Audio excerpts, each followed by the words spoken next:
Behold, the Dictabelt. Don't laugh. Honey, I can hear you laughing from here. Don't laugh. This is a real thing. This is a magazine ad for the Dictabelt from 1953. Not a health product, it turns out, despite the illustration. Quote, brilliant new Dictabelt makes dictation easier for you and clearer for your secretary. Quote, it's said and done. Neat. The way it worked is you would take that pinkish red circular tape looking thing, the belt in Dictabelt, and you would run it through the machine part, through the dictaphone. It was a slightly tweaked design just for an old school analog tape recorder. Instead of cassette tapes, the audio got recorded on the belt, on the Dictabelt. That's basically the tape in this style of tape recorder. And they really gave the thing, the Don Draper treatment for its ads. They made it into something in its ads that wasn't just a new tape recorder design, it was something that would change your life. The Dictabelt record collects your thoughts and turns them into action.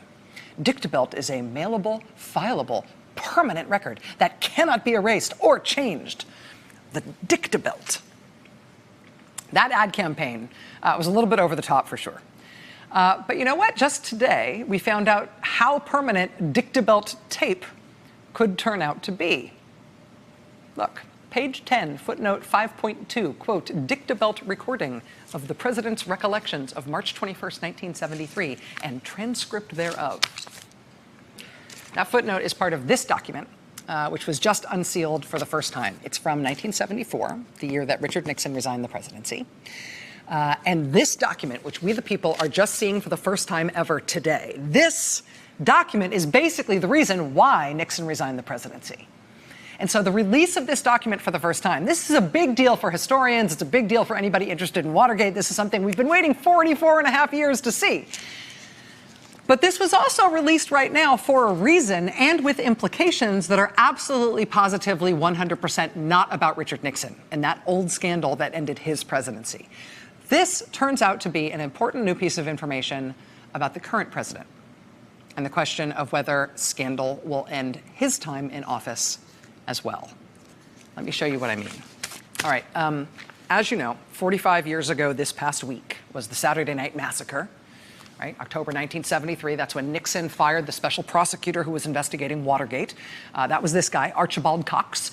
Nixon fired his way through the upper echelons of the Justice Department until someone would finally obey his order to fire the Watergate special prosecutor. But there was such a public outcry about that soon enough, another Watergate special prosecutor was appointed to take his place. His name was Leon Jaworski. Now, first under Archibald Cox and then under Leon Jaworski, there were tons of people who were indicted in the Watergate scandal. Dozens of them, nearly 50 government officials indicted for felony crimes by a grand jury and then convicted. And a lot of them went to prison. But when it came to President Nixon, there was an issue. The grand jury that indicted all those other government officials in Watergate, turns out they heard a lot of evidence about President Nixon's criminal behavior as well. But could you bring an indictment against a sitting president the way you could for other government officials? Could you bring criminal charges against a president? I know half of you are at home right now saying, yes, yes, of course you can. A president isn't above the law. Right? But how would that work? You bring criminal charges against the president. He is arraigned. What if the president is not granted bail after he's charged? What if he's seen as a flight risk? Would he still be president from jail while awaiting trial? Would he still be president while he was on trial? If he was convicted at that trial and he didn't resign, would he still be president of the United States as a convict serving a sentence in federal prison? When grand juries collect evidence, that information is secret. Testimony they hear, the documents they receive, it's secret and it is designed to stay secret forever. Now, that information is collected for a reason. It's used to determine whether or not a person gets charged with a crime. If and when a person does get charged with a crime, all the stuff the grand jury did, all the evidence they saw, the testimony they took, that gets handed over to prosecutors. But then prosecutors have to prove the crimes in open court. The secrecy of what happens before the grand jury itself, that is sacred and it is supposed to be permanent. It's an integral part of the process. It's sacred as a general matter. But when it comes to the president, it's a different situation. The grand jury who heard all of that evidence about Nixon and his apparent crimes, they weren't sure if they could do anything with the evidence of crimes committed by the president, because what a grand jury does is indict people. And can a president be indicted? Right? This is a difficult thing. The way it was resolved in 1974 was elegant.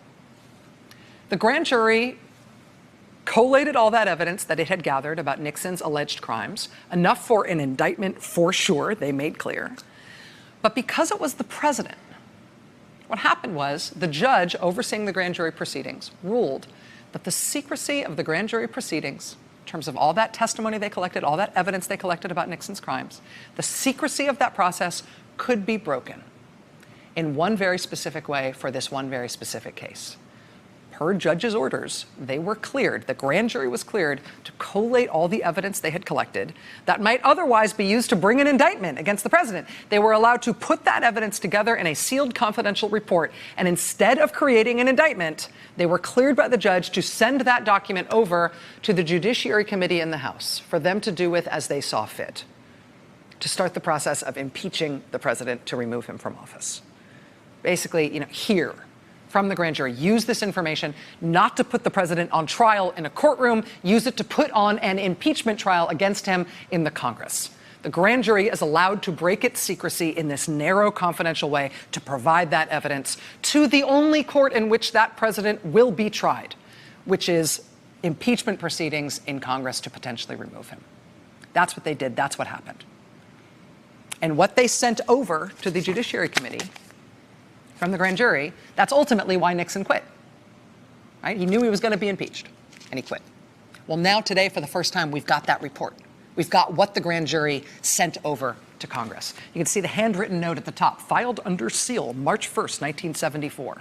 And then you see the title, In Re Report and Recommendation of Grand Jury Concerning Transmission of Evidence to the House of Representatives. Quote, the grand jury has heard evidence that it regards as having a material bearing on matters that are within the primary jurisdiction of the House of Representatives Committee on the Judiciary in its present investigation to determine whether sufficient grounds exist for the House of Representatives to exercise its constitutional power to impeach Richard M. Nixon, President of the United States. It is the belief of this grand jury that it should presently defer to the House of Representatives and allow the House to determine what action may be warranted at this time by this evidence.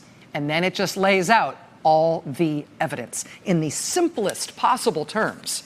I mean, this is like a 60-page, 50, 60-page document. You can read it on a coffee break, because it lays it out just incredibly bluntly with no narrative. Page 1 of the evidence, Watergate burglar communicates to the White House that he wants $120,000. He says he has done, quote, some seamy things for the White House, and that if he is not paid soon, he will have to, quote, review his options. That's page 1. Page 2, that message gets relayed to the White House counsel, John Dean. Page 3, the White House counsel tells the top aide to the president, who says, oh, we better tell the Attorney General about this. Page 4, the Attorney General is told about this. Page 5, the next day, the president convenes a big meeting to talk about this matter, to talk about how much money the Watergate burglar wants to stay quiet about the burglary and, quote, the amount of money that would ultimately be required to keep him and other Watergate defendants silent. That's the content of that meeting involving the president. How do we know that? Well, check the footnotes. That's where we get the footnote referencing the president's dictabelt recording. Turns out those things last. Page 7, they authorized the hush money payment to the burglar. He asked for $120,000. He's going to get $75,000. Page 10, the hush money payment actually gets dropped off. Quote, on the late evening of March 21st, 1973, Fred LaRue caused $75,000 in cash funds to be placed in the mailbox at the residence of the burglar's attorney. Page 11, the next morning, the Attorney General tells the White House counsel, White House Chief of Staff, Nixon's top aide, that the burglar, quote, was no longer a problem.